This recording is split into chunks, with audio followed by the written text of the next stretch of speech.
and I'm doing, I can only assume, is haunt or something. And the more I do of this mould, the more I dislike it.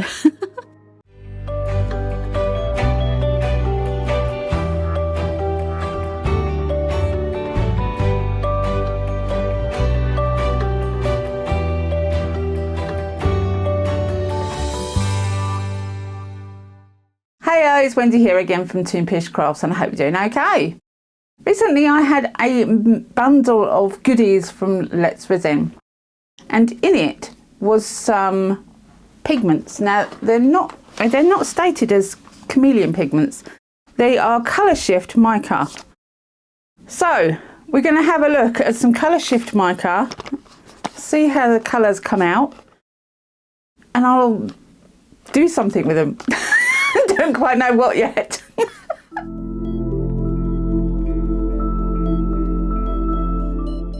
So I decided to have a rummage through my box of moulds, and I found this one. Now this is a two-piece mould. It was purchased from Temu quite a while ago, so I don't even know if they still sell it. But I liked the fact it was a two-piece and it's meant to fit back to back. These are the colours in the box, and I'm going to start with the blues. I'm spreading the powder out on a black background so that you can see, hopefully, the effect they give. First we have cyan, deep sky blue, and although these colours all look very similar in the pots, they're really not. This blue violet is quite purple-like when you put it on a black background. And the aqua is a little more green than blue, though you wouldn't know if you looked at the pot. Sky blue is pretty much what it says on the pot. It's sky blue. And medium orchid is definitely a pink purple. I wouldn't have known that. Turquoise is a turquoise, and it is a beautiful colour. Now, as you would expect, colour shift pigments or colour changing pigments do look different depending on which way you look at them. And they definitely look different when they're wet. So moving on to the red shades. Now this is my opinion of the red shades. They looked reddish while they're in their pots. And to start with, you have Papaya Whip. I think that's how you pronounce it. I'm not 100% sure, but there you go. Next we have Orchid, and then Sienna, Saddle Brown, which did actually look quite red in the pot, and Galaxy, which looks red in the pot but really isn't. Again, I'm just going to show you what they look like in different camera angles, and they do change colour. It's quite bizarre, isn't it? I love this effect, and definitely look different when they're wet. That will make a difference when you put them in resin. Now we just have a few colours left, and I've just called these other shades because really, what category do they go into? We have pale gold, gold, peach puff, chartreuse, pale green and corn silk. Again, they change colour when you move camera angles, not quite as stark as the other colours, but they still change colour.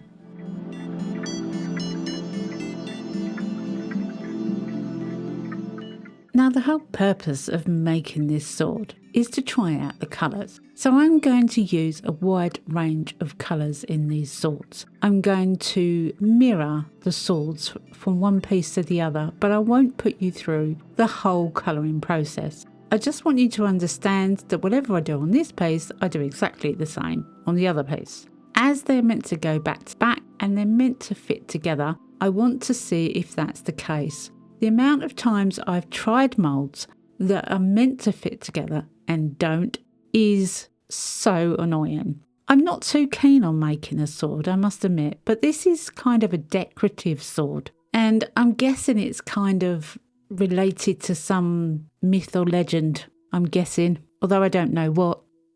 But this gold is going on very beautifully, and it does look spectacular. Now I am going to be putting black behind everything here, and black is very good at popping out those bright colours. It kind of reflects the colours. However, some light colours don't like black behind them. They turn a totally different colour. Now these are colour changing pigments, so I'm hoping that they will all react the way I want them to when the black goes behind. We will only know that at the end. So far I'm quite impressed with these swords. Now I'm going to be using the corn silk. The corn silk is a whitish colour. Will that stay whitish when it has black behind it? Unlikely. I'm expecting it to go grey, but we'll see. I'm just taking some of the powder off of the symbols that are running up the spine of these two moulds, and I'm going to use some black mica from the 36 pack of mica powders from Let's Resin, just to dab on the top of the symbols where I've removed the mica. That hopefully will make them stand out. Now moving on to the top part of the mould, and I'm doing, I can only assume, is horns or something. And the more I do of this mould, the more I dislike it. Just come to do it on the other side, and it's different. How bizarre. They're meant to be the same, but it definitely is different.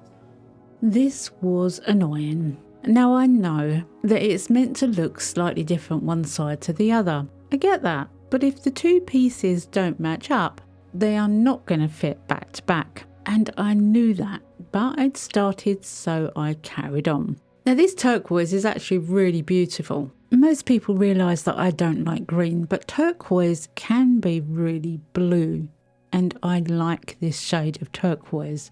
And the medium orchid is stunning.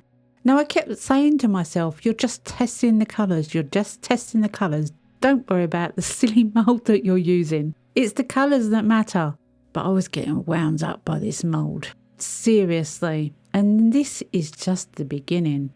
This peach puff was so gorgeous, and I ended up taking off quite a bit because I wanted to try yet another colour over the top. So there is a little bit of the peach puff left, but not as much as I think I would have liked. But I needed to put some more colours in this piece. As it stood, it was getting very vibrant with all these different colours in it, but I knew I couldn't test all of them because there just wasn't enough room or time in the day. Once I'd actually coloured both of the swords, I realised that one of them wasn't sitting flat. So that would mean that any resin I poured in here would not go to the nib. So I had to figure out a way of pinning it down, so I used some plasticine. Now to speed things up a little, I used some black polyurethane resin. I will put the link of where I got this from in the description box below. This stuff is extremely quick. You only have 30 seconds to stir it before you have to pour it, because it starts to set up quite quickly. So I knew I didn't need a lot. I made approximately the right amount and I started to pour. Now I did want both pieces to have the same amount of resin in, so it stood a chance of fitting together. However, I'm not sure that I did that accurately, to be fair. I did it the best I could though.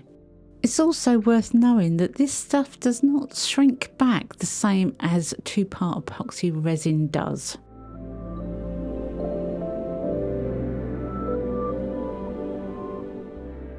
Now it only takes about 30 to 40 minutes to cure.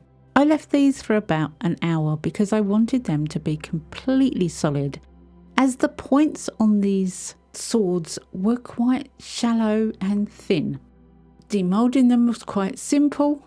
I always say I like demoulding day, but demoulding afternoon is even better. It's fun to find out what your hard work has done. Wow, the colours are stunning. They really are. Although the cord silk looks a little gold to me. It doesn't look grey though, so that's good. But this is when I realised that the sword really doesn't fit well at all, but does need a good clean up around the edge. So I'm guessing I over poured a little.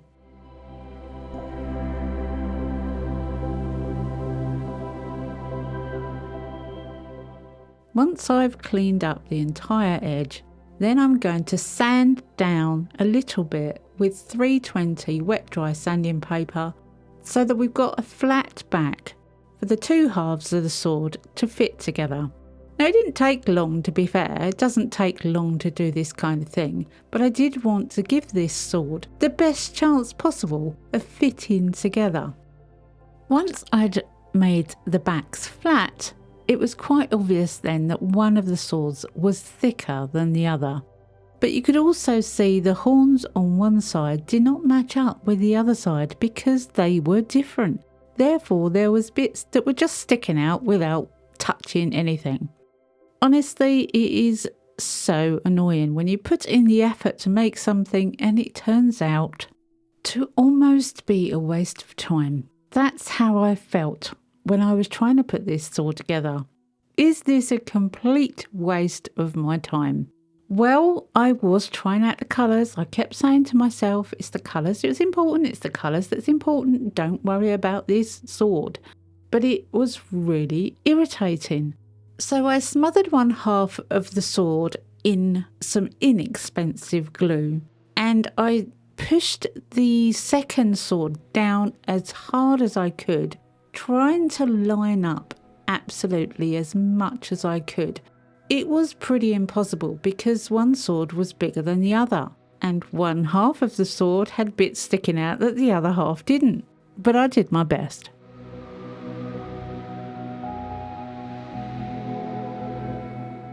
Once it was dry, you can see the state of the different sides of the blade. Well, I've come this far, I might as well go the whole hog and neaten up the edges with sanding paper or nail file. Try and make it as neat as possible.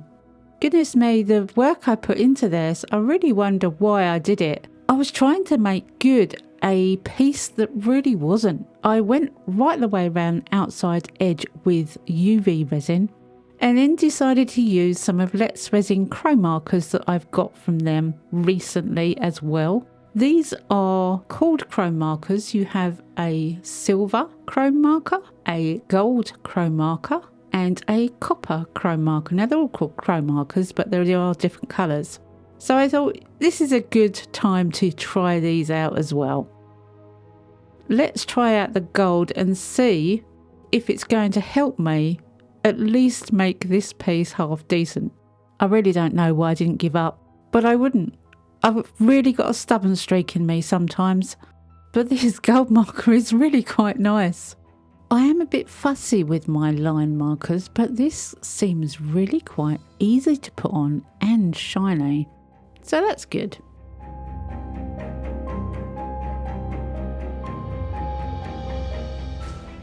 Well, I saved this piece as much as I could. I ended up taking out the turquoise colour and colouring it with the pen. I put a gold line round all the horrible joints and it kind of looks decent. The colours are stunning.